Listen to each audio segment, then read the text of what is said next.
This video is sponsored by Magellan TV. Check out their documentary streaming service to learn even more about history from all over the globe.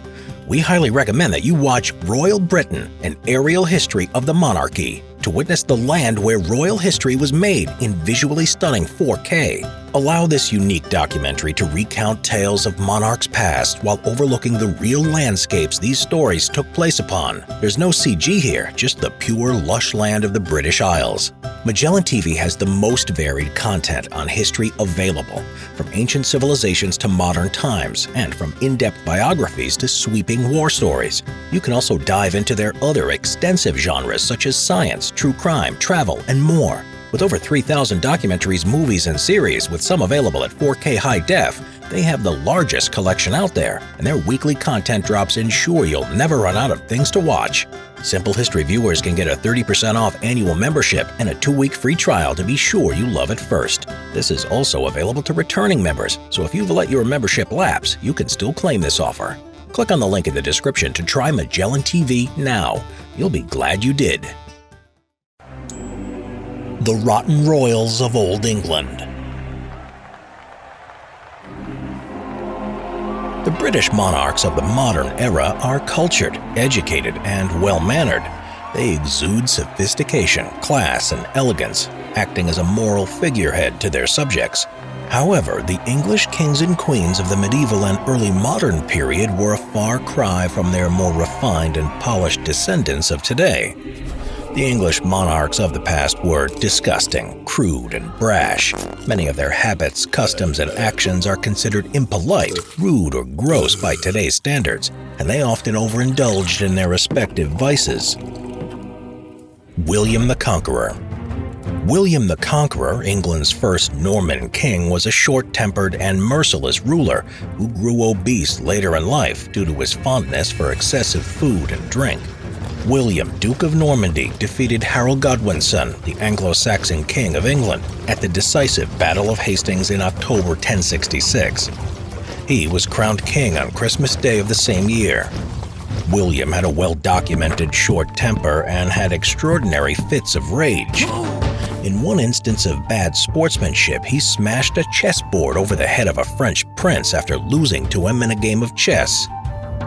As William grew older, his anger was matched only by his gluttony, both of which may have contributed to his early death and disastrous funeral. William's stomach grew so large in his later years that even portly Philip I of France commented on William's extraordinary potbelly, stating that William looked pregnant. In 1087, William made a claim on the French county of Vexin, demanding the territory from Philip. The French king rejected William's claim. The corpulent William then led a raid on the French town of Mantes, where he fell over the front side of his saddle, possibly due to his protruding stomach. William fatally damaged his internal organs and died about 5 to 6 weeks later from an infection caused by his injuries. At William's funeral, the servants attempted to stuff his long, bloated corpse into an undersized tomb, with catastrophic results. His decaying body burst open and his putrid innards filled the room with a horrific stench. A nasty end to nasty habits. Edward III. Edward III was a famously foul medieval monarch who pushed England into the 100 Years' War with France. After his mother Isabella of France deposed her husband, King Edward II, with the help of her lover, Lord Mortimer, Edward ascended to the throne of England in 1327 at the age of 14. The young king, Edward III, was essentially a puppet of his mother and Mortimer until he stripped her of political influence and had Mortimer executed in 1330. Although Edward rose to power as a young teenager, led England into a devastating war with its cross-channel rival, and ruled during the Great Plague outbreak, he will always be remembered for the disgusting habits of his childhood. As a child, Edward had filthy fingernails and had dirty habits when being taught his lessons, such as reading. According to his teacher, Edward would eat cheese and fruit while he read, spilling the crumbs and juice all over his books. Edward also let his nose run onto the pages of his reading material. Henry VII and Henry VIII, Groom of the Stool. The Tudor monarchs appeared to display an air of pomp and grandeur. but they may in fact be England's messiest royal dynasty. The first Tudor monarch, Henry VII, was crowned King of England in 1485 after he defeated and killed the Yorkist King Richard III at the Battle of Bosworth Field. By 1495, Henry VII created the Privy Chamber, a team assembled to manage the king's private quarters. One member of the Privy Chamber held a unique position that was prominent, highly sought after, and frankly, quite disgusting. That position was the Groom of the Stool, a truly messy job. The Groom of the Stool's responsibility was to handle all matters relating to the king's bodily excrement. He tended to the king's portable toilet, known as a stool, and made sure water, towels, and a wash bowl were available for the king upon the completion of his business. The groom was also responsible for cleaning out the king's stool. Upon the monarch's death, the groom was given the king's chamber pot and stool as a keepsake of his grossly intimate royal duties. This role may seem foul and undesirable, but by the end of Henry VII's reign in 1509, the groom of the stool had become a highly coveted and an incredibly influential position. The groom wielded immense power due to his intimate relationship with the king, and he was assigned a variety of important administrative tasks completely unrelated to royal waste. Henry VIII's first groom of the stool, Sir William Compton, was a close advisor to the king and was tasked with running the Privy Chamber, handling the king's finances, distributing alms on behalf of the crown, and organizing the king's massive collection of goods needed when he and his entourage were traveling around the country, visiting courtiers and clergy. Just to emphasize the sheer scale of this exercise, the king's entourage could number 750 courtiers and staff in the summer, and as many as 1,500 in the winter. Compton benefited greatly from his position and became one of the wealthiest men in Tudor England. Indeed, the chamber pot wielded great power. However, Compton's replacement, Henry Norris, did not share the good fortunes of his predecessor.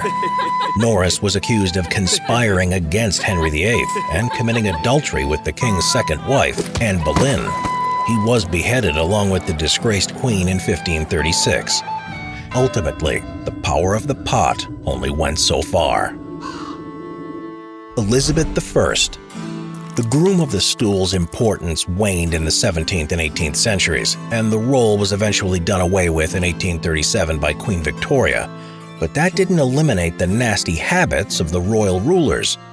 During the reign of Elizabeth I, which lasted from 1558 to 1603, the groom of the stool was temporarily replaced by the Lady of the Bedchamber.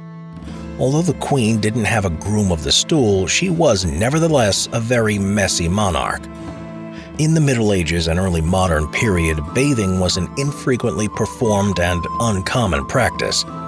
Elizabeth rarely bathed, rumored to have bathed only 4 times a year, whether she needed it or not.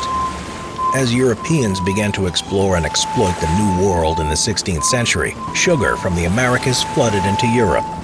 With royal access to this new temptation, which was perceived as a status symbol, Queen Elizabeth fell victim to a nagging sweet tooth. She ate so much sugar that her teeth ultimately began to rot and turn black. It was said that she placed a perfumed handkerchief in her mouth before receiving guests to disguise her bad breath. It is ironic that the Tudors used a polish on their teeth that was actually made of sugar and so exasperated the problem. If the sugar habit wasn't enough, the queen also fell victim to smallpox during her reign, leaving her face etched with ugly scars and pockmarks. Elizabeth also used a heavy white makeup known as Venetian ceruse to mask her facial scarring. Venetian ceruse contained white lead pigment, a material that could potentially cause lead poisoning and madness. Along with questionable hygiene, Elizabeth had quite a temper. On one occasion, she swore at a courtier and spat on him because his coat displeased her. One can only imagine the foul experience of being covered in saliva and shouted at by this bad-tempered royal. James I. Elizabeth's younger cousin and successor, James I, England's first king of the Stuart dynasty, was another unhygienic monarch who rarely bathed. James hated water and never completely washed his hands. He merely brushed the ends of his fingers with a slightly wet napkin. James's poor hygiene caused him to itch constantly, and he produced a vile body odor because he refused to change his clothes. James only actually changed outfits when his clothes became completely worn out. This king also frequently slobbered and picked his nose. As one can see from the generations of English monarchs, nasty habits, horrific hygiene, and royal rudeness took a seat on the throne alongside the reigning ruler.